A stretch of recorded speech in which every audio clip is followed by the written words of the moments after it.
understand at what price did you start to feel, you know what, let me sell off this, I think it has grown. At what value did you start selling off your Bitcoins? Only less than $10. Woo!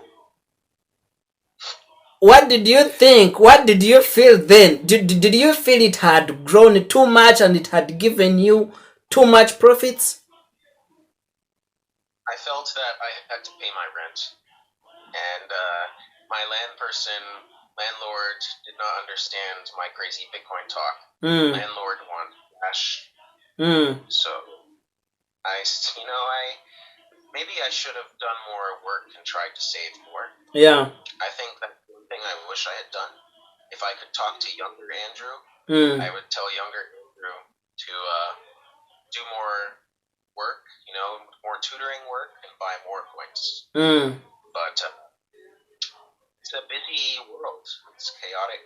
And I was very busy with my Bitcoin meetup activities, signing up merchants, and yeah, it's still good, man. I'm happy with the way things have been, and because before Bitcoin, no one wanted to hire me to do so many of the cool things I do now. Right? Bitcoin made people want me to come on their shows. I did a Netflix show last week. I'm gonna be on Netflix now, and that's because of Bitcoin. That's the thing I always remember and appreciate. Things that give us opportunity. I think that's why a lot of people like Bitcoin. Yeah. Because it takes down barriers. Yeah. The barrier to market, to entry, there's less restrictions for us to do work. And in some countries that's really big. Like my wife is Filipino. And in the Philippines, they rely heavily on remote work. Like they do office jobs, like customer support, whatever. And Bitcoin makes it much easier to pay someone in the Philippines from Canada, right? There are many more remote employees using Bitcoin.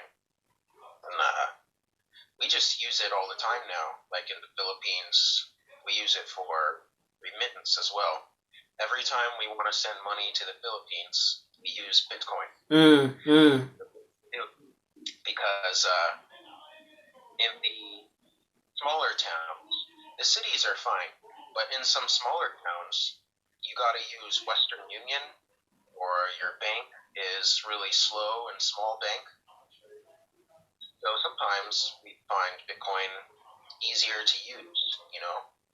It's sometimes we want to pay for things over there and mail them back here, stuff like that. I've done similar work in Africa as well. Like we would have artists who would send us handmade beads. This guy in Ghana, or was that Sierra Leone? I think Ghana. He would hand make these bracelet beads, these bands, with Bitcoin symbols and hearts. And then we send him Bitcoin, and he mails us the art. So you see, he has new customers because of Bitcoin. And he found new audience, and that's good. Even if he didn't make money investing in Bitcoin, he got so many new buyers. Like I bought his art too. That gave him new job opportunities. I treat Bitcoin the same way for myself. There is something that I want to ask you. You said that you always send money to Philippines using Bitcoins and sometimes to Africa using Bitcoins. I personally these days find Bitcoins transfers kind of expensive actually than Western Union. Right now, if you tell me to send some Bitcoins, I can actually choose Western Union over Bitcoins. What do you think about the high fees of bitcoins? Don't you think it's becoming a problem now, like you who already sends it to Philippines, to Africa, or to your friends? How do you find the bitcoin fees? It is a problem. Um, I'm hoping to, I don't know if you know Lightning Network, but we need to see Lightning Network grow and develop more to lower Bitcoin fees. But, back when I was sending money to Africa for CoinFest, the fees were cheaper back then. So the fees have gotten worse since I was doing Very, it. very worse. For the Philippines, they have a very clever system, right? It's a single app. So when you put the Bitcoin in, they send everyone's Bitcoin all at once and pay one transaction fee by putting everyone's transaction together. So the remittance app for the Philippines is still good because they use these tricks. Like one trend, you can have 100 people send Bitcoin in one transaction, just pay the fee once. Tricks like this. So in some cases, but this is less safe for you. That's what you have to understand. Yeah, actually, do you know a guy called Bijon Biarke? Do you know him? No, who's that? Okay, let me try to tell you about him. He's also Bitcoinist and actually a blockchain developer in I'm forgetting the country. In Jesus Christ, I'm forgetting the country. Chey, I'm forgetting the country. Bijon Bialke. Jesus, and he's my friend, by the way, very, very close. But I'm forgetting the country. Anyway, let's leave alone his country. Bijon Bialke. Which country is he? What continent? No, it must be Europe. Some parts of northern Europe. In the north. Norway. Yes, he's from Norway. He taught me blockchain and some parts of Bitcoin and decentralized systems. One thing I remember is that Lightning Network is kind of insecure. Yet it's the only solution, I think, to solve the problems of Bitcoin fees. So I don't know how the Bitcoin community will go onto that issue to make sure that the Lightning network is secure, however solving the Bitcoin fee problem. Yeah, I mean Lightning works, but it's so complicated. Yeah. Some people get confused using Lightning. I have a friend here, a fellow Canadian Bitcoin evangelist, who made a wallet that uses Lightning Network. But both wallets have to be on Lightning for you to save the fees and do it cheap. So if you have Lightning and I have Lightning, A-okay. Yeah. Got cheap fees now. But if only you have Lightning and I don't, I'm good. So it only works if everyone adopts it. But okay, do you think it's advisable to send huge amounts of Bitcoin using Lightning, like 1 Bitcoin or 2 Bitcoins? Do you think it's advisable to use Lightning Network?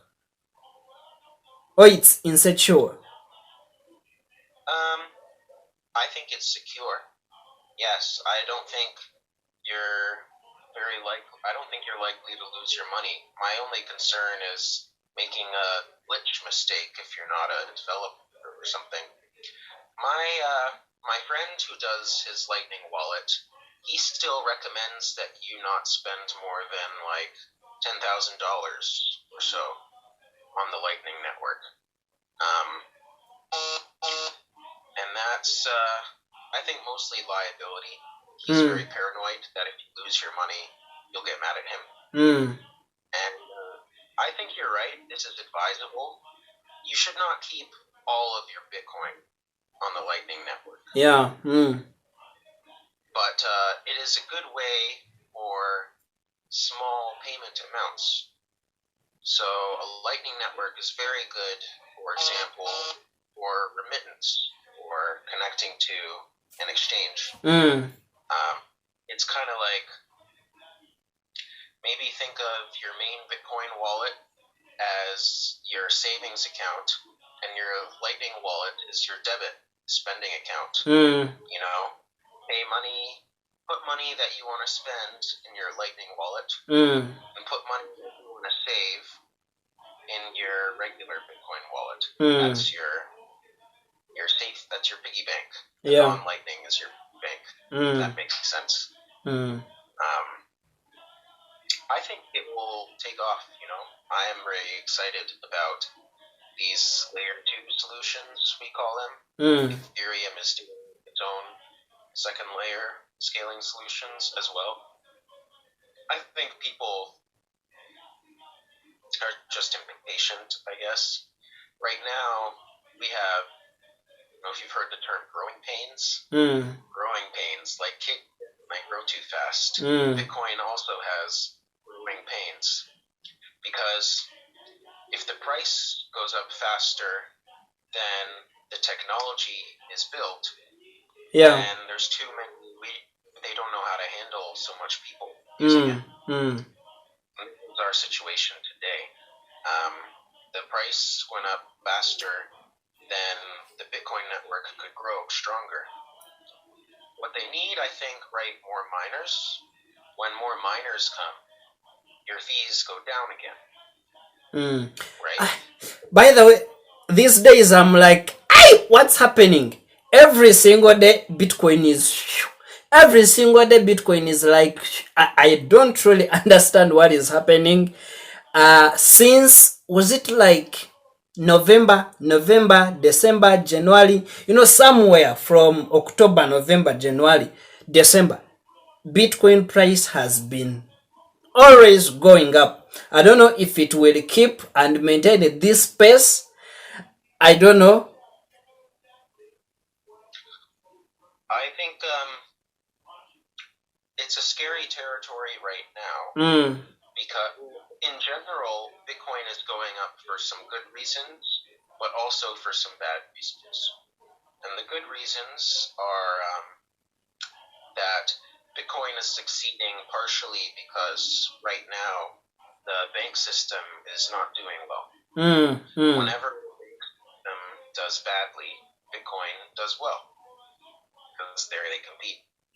Right now, it's because of coronavirus, partially. Coronavirus forced every country to print so much money. In fact, last year, the U.S. government printed more money than they did for 50 years before that.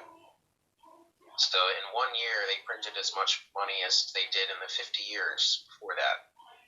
And so much new money means everyone expects inflation, right?